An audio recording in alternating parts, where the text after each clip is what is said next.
지금 온 세계가 우리가 잘 아는 것처럼 우한 코로나19 바이러스 때문에 참 힘들게 살아가고 있습니다. 사람들의 표정을 봐도 밝지가 않고 얼굴에 웃음기가 사라져버린 것 같은 그러한 시기를 살아가고 있습니다. 삶 속에 여유가 있어야 되는데 어떻게 해야 되는가? 무엇을 해야 되는가? 이런 걱정이나 해야 하니까 전체적으로 가정의 분위기도 무거워지고 사회의 분위기도 무거워지고 교리까지도 그런 영향이 있는 것을 엿보게 됩니다. 이럴 때에 마치 바카스와 같은 활력소, 영양제 같은 것이 뭐가 있을까? 이렇게 생각을 해봅니다. 오늘 찬양대원들이 찬양한 것처럼 예수님만이 우리의 참 소망이십니다. 할렐루야. 주님을 잘 모시고 사는 우리 모두가 되면 좋겠습니다. 제가 이 설교를 준비하면서 이러한 글을 읽고 감동을 받았습니다. 생활고 때문에 극단적인 선택을 하려던 20대 젊은이가 따뜻한 사랑을 베풀어준 한 경찰관에 의하여서 그 생명을 건질 수가 있게 됐습니다. 추석 연휴를 앞둔 어느 날 부산 진구 계금동에 있는 계금 파출소에 손 모씨가 통닭과 양말을 사가지고 찾아갔습니다. 그는 뒤늦게 찾아온 서경위를 끌어안고 감사하다고 표시를 했습니다. 이 젊은이와 서경위가 인연을 맺게 된 것은 그로부터 한 달 전이었습니다. 손 씨가 생활고 문제로 고통을 당하던 그때에 친구에게 내가 잠시 후에 이 세상을 떠나려고 한다. 잘 있어라. 하는 그러한 문자를 보냈었어요. 그래서 친구는 그 문자를 받자마자 경찰서에 연락을 했습니다. 그렇게 해서 서경이가 그 손 씨 집을 찾아갔습니다. 수많은 경찰관들과 소방관들이 동원해 있을 때에 그 젊은 손 씨는 경찰관들과 소방관들을 다 철수하지 않으면 내가 단번에 죽어버리겠다고 소리를 고래 질러댔습니다.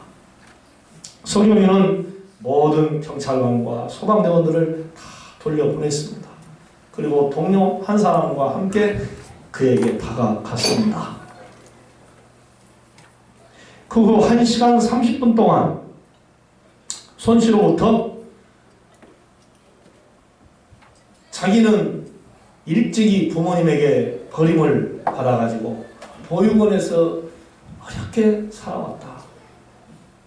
잘못된 길로 가서 사람답지 못하게 살면서 최근에는 직장도 잃어버리고 밥도 몇 끼를 굶었는지 모를 정도로 힘들게 살아왔다 하는 얘기를 들었어요.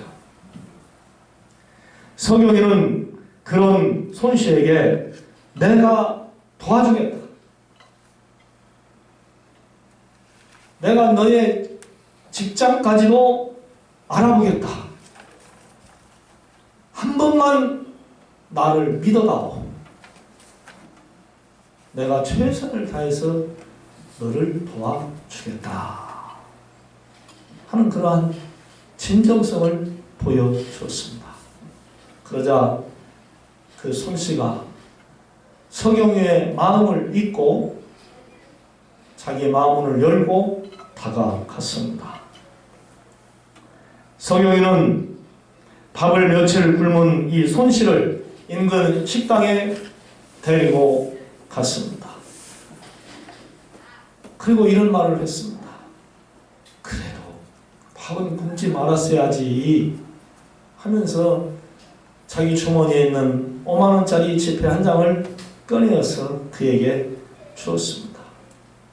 손씨는 그날 밤 자기 집에 돌아가서 그 돈을 보면서 하염없이 눈물을 흘렸다고 합니다. 이후로 서경이는 매일 손씨에게 전화를 걸어서 위로해주고 격려해주고 지인의 도움을 받아서 서울에 있는 한 인테리어 회사를 들어갈 수 있도록 도와줬습니다. 손씨가 부산에서 서울로 면접을 보러 갈 때에도 기차표를 끊어 주었습니다. 손씨는 무사히 면접을 마치고 그 회사에 취직했습니다. 취직 이후에 처음으로 부산에 있는 공사 현장에 출장 온 이날 서경이를 찾아와서 인사를 한 것이죠. 이러한 사연은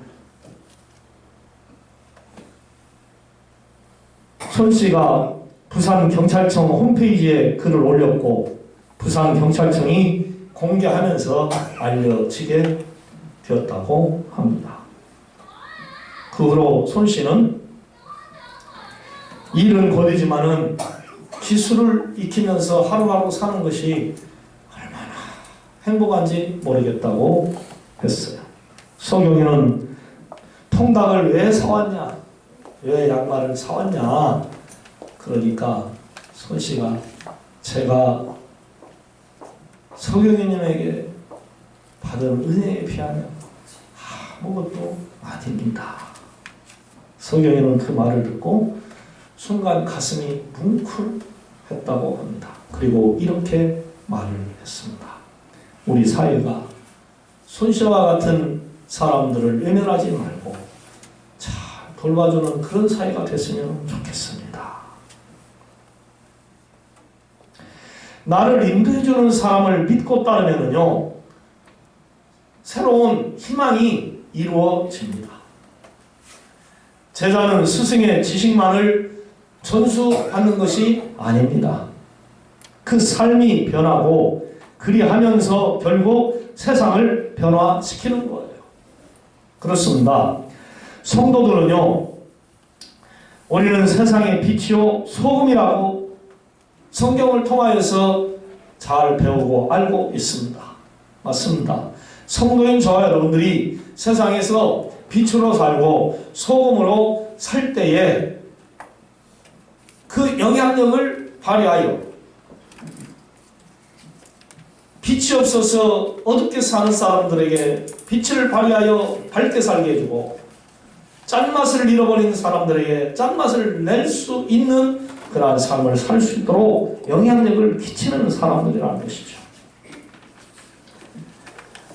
오늘 예수님은 사랑하는 12 제자들을 불러서 더러운 귀신을 쫓아내며 모든 병과 모든 약한 것을 고칠 수 있는 그러한 권능을 주셨습니다. 그리고 이스라엘 사람들 중에 당신을 믿지 않는 영혼이 죽어가는 잃어버린 양에게 가서 천국이 가까웠다 라고 복음을 전하라고 사명을 주었습니다. 하지만 그 제자들이 가야 할 길이 결코 쉬운 게 아니었습니다. 순탄하지 않았습니다.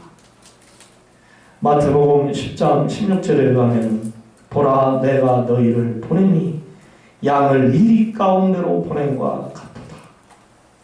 그러므로 너희는 뱀같이 지혜롭고 비둘기같이 순결하라. 그 뒤에도 계속해서 17절에서 이렇게 말씀을 해 주셨습니다. 사람들을 삼가하라. 그들이 너희를 공회에 넘겨주겠고 그들의 회당에서 채찍질 할 것이니라. 마치 천적들이 우글거리는 무서운 굴 속으로 보내게 됐음을 느끼게 합니다.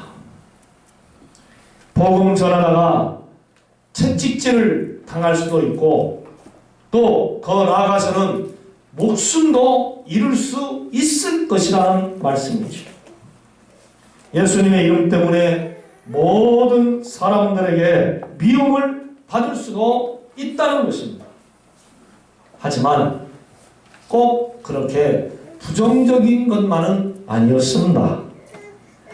어려운 일을 당해서 무슨 말을 해야 할지 모르고 답답해할 때에 아버지 성령께서 너희에게 할 말을 가르쳐 주리라 라고 말씀을 해주셨고, 너희들이 그 고통을 끝까지 잘 참고 이기면 구원을 얻게 될 것이라, 이렇게 말씀을 해주셨거든요.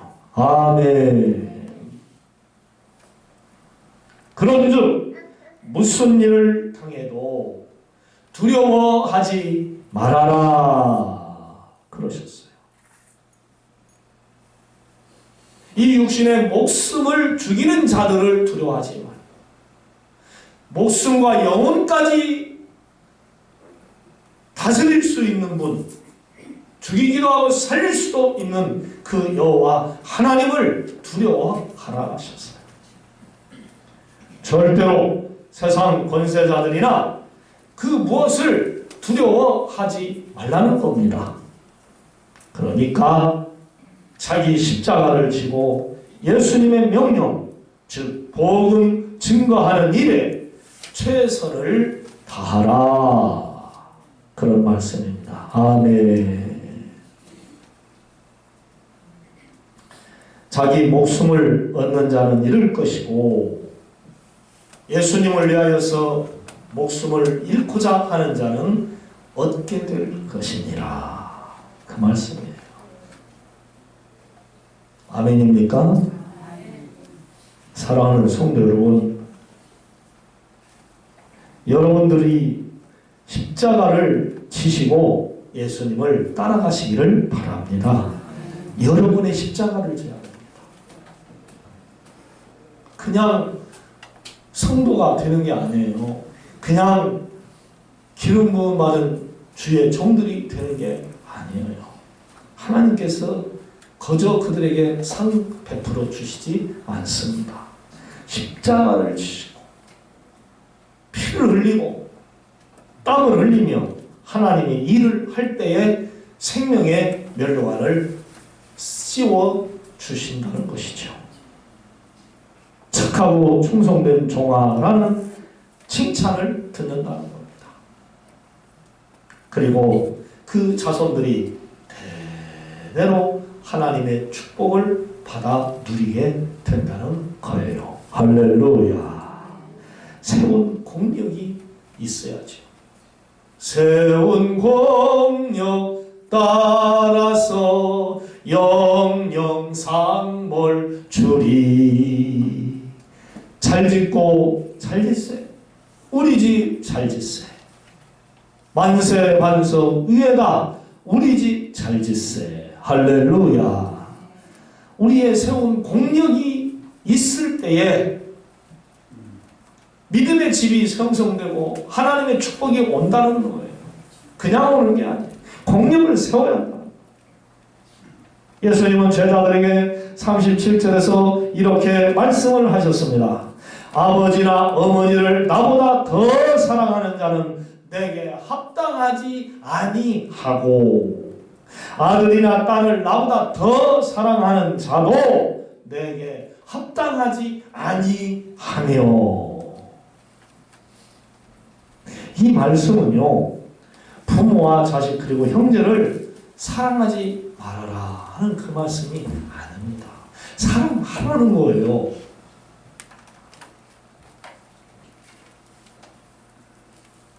단 예수님보다 더 사랑하지는 말라는 말씀입니다.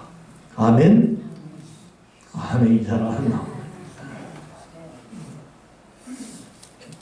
그렇지 않으면 예수님께 합당한 제자가 될 수 없다는 거예요. 자, 어떻습니까? 여러분들은 진정 부모나 자식, 형제들보다 예수님을 사랑하면서 살아가시고 계시는지요? 과연 그런 성도님들이 우리 교회에 몇 분이나 계실까요? 대다수의 성도님들이 자신을 사랑하거나 가족을 끔찍하게 아끼며 살 것입니다. 그야말로 내 식구들을 위해서는 최선을 다하면서 기십만원, 기백만원, 기천만원까지도 뭉떡뭉떡 마음대로 쓰면서 살 것입니다.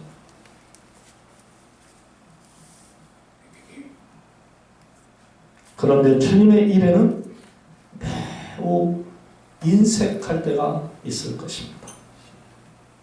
아니라고요? 천만에요. 눈에 다 보입니다.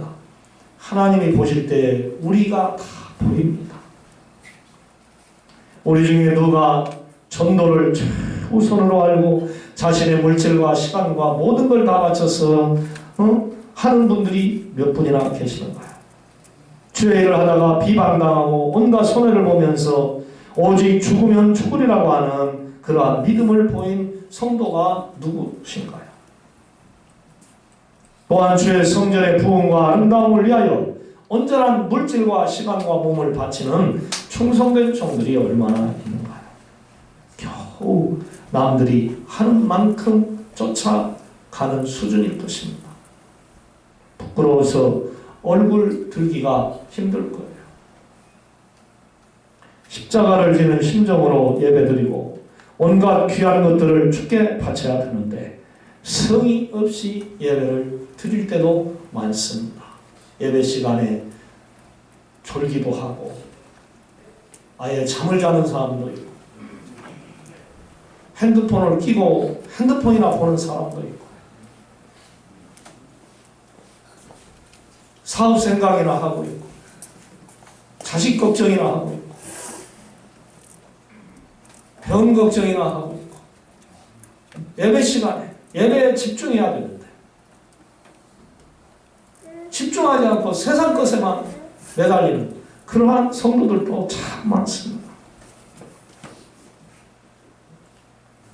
성전을 위한 봉사와 헌신도 별로 안 합니다. 십자가 없는 삶을 살고 있습니다. 이렇게 살다가 장차 하나님 앞에 우리가 섰을 때에 너 뭐 하다 왔냐? 라고 물으신다면 뭐라고 대답을 해야 할까요? 잘하였도다. 착하고 충성된 종아. 이런 칭찬을 받을 수 있을런지.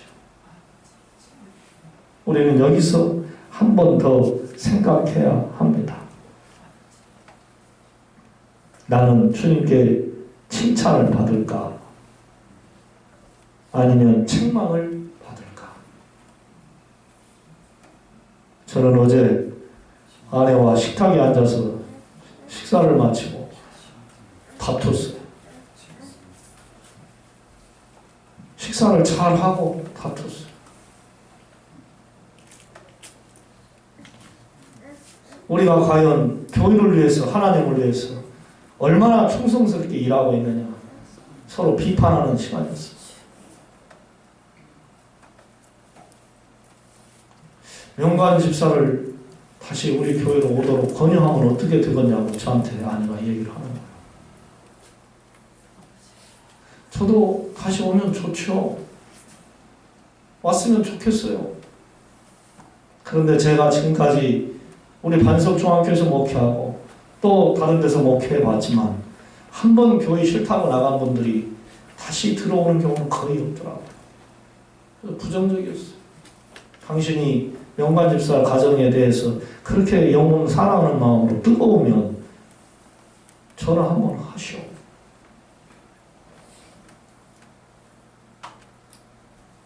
그렇게 뜨거우면 전화하시오. 당신이 목회 초기 때부터 나는 가만히 있으라고 해서 나는 가만히 있을 수밖에 없어요. 아니 이제는 하시오.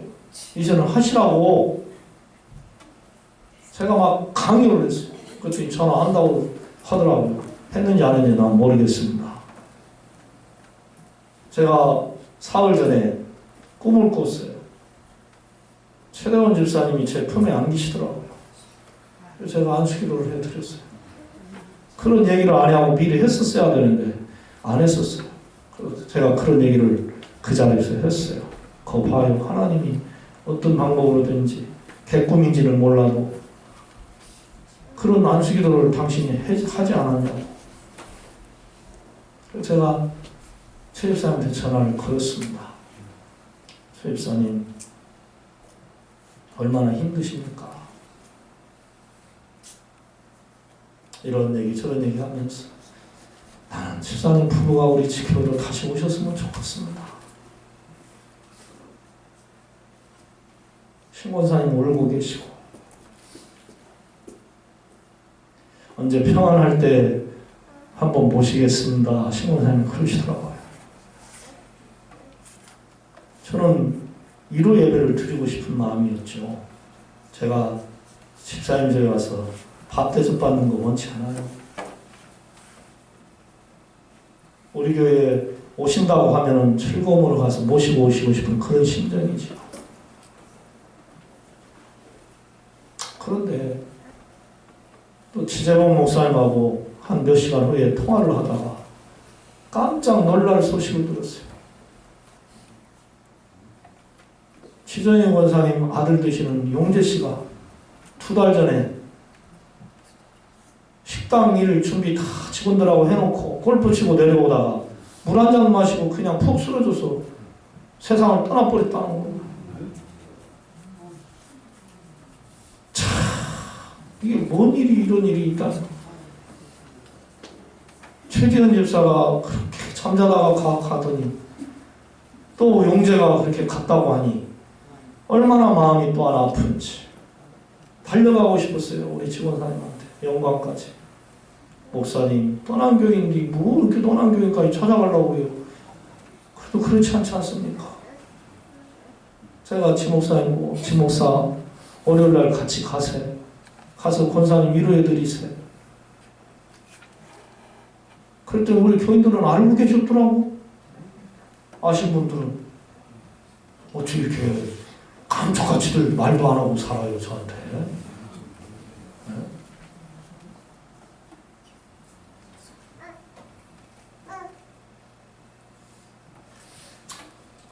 참 이런 뜻하지 아니한 소식을 들으면서 야, 우리가 산 것이 아닌가.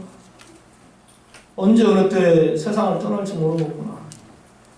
그러면서 제가 미국에 그 용재가 식당 운영하던 그곳에 사는 친구한테 전화를 걸었어요.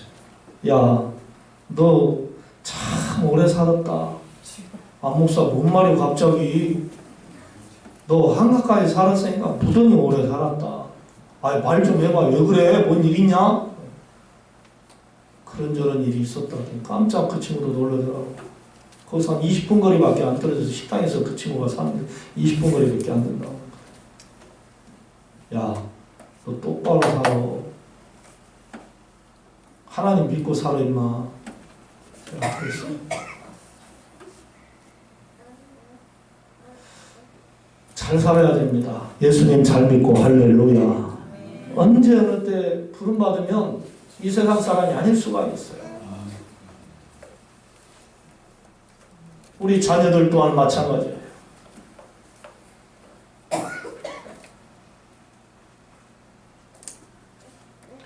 정말 주님의 영광을 위하여 성실하게 신앙생활 잘했다고 칭찬받는 그런 성도로 살아야 돼요. 우리는 아직 기회가 있어요. 지금까지 신앙생활 잘 못했다면 이후로 잘할 수 있는 그런 기회가 있다는 것이죠. 할렐루야. 십자가를 내가 지고 주를 따라갑니다. 이제부터 예수로만 나의 법에 삼겠네. 아멘. 주님의 십자가를 지고 예수님만 나의 법에 삼고 남은 삶, 신앙생활을 잘 한다면 하나님이 저와 여러분들에게 무수한 축복, 부귀 영화를 누릴 수 있도록 해주시리라고 저는 확실히 믿습니다. 십자가 없는 영광은 아무것도 없습니다. 십자가 지지 않으면 하나님의 합당한 자녀도 될 수 없고 제자도 될 수가 없어요. 그리고 성도는 예수님의 십자가를 중심으로 삼고 주님의 일에 충성을 해야 할 것입니다. 39절에 자기 목숨을 얻는 자는 잃을 것이요 나를 위하여 자기 목숨을 잃는 자는 얻으리라. 아멘. 이거 보세요. 주님의 말씀입니다. 자기 목숨을 얻으려고만 하면 잃을 것이고 자기 목숨을 주를 위해서 잃고자 하면 얻게 된다는 말씀이에요. 원하옵기는 우리 모두 예수님의 십자가를 지고 주님의 일을 항상 기쁘게 잘 하셔서 주님의 축복을 풍성하게 받아들이는 거룩한 성도들이 다 될 수 있기를 주님의 이름으로 부탁을 드립니다. 주 여호와 하나님, 세상에 살아가면서 뜻하지 아니한 슬픈 사고와 소식에 우리가 가슴을 쓸어내리고 같이 눈물을 흘리며 애통을 하는 그런 때가 있음을 우리가 살아가면서 느낍니다. 그때마다 깨닫는 것이 있습니다. 하나님, 우리 믿음으로, 온전한 믿음으로 충성된 신앙생활 잘 할 수 있게 하옵소서. 주님이 언제 데려가시더라도 부끄러움이 없는 거룩한 성도가 되게 해달라고 다짐하고 기도하는 것, 그것이 우리 성도들에게는 소중한 것을 느낍니다. 하나님, 우리 반석 중앙교회 모든 성도님들 하나님 잘 믿게 하여 주옵소서. 주님의 길을 똑바로 따라가게 하여 주옵소서. 예수님의 이름으로 기도하옵나이다. 아멘. 다 같이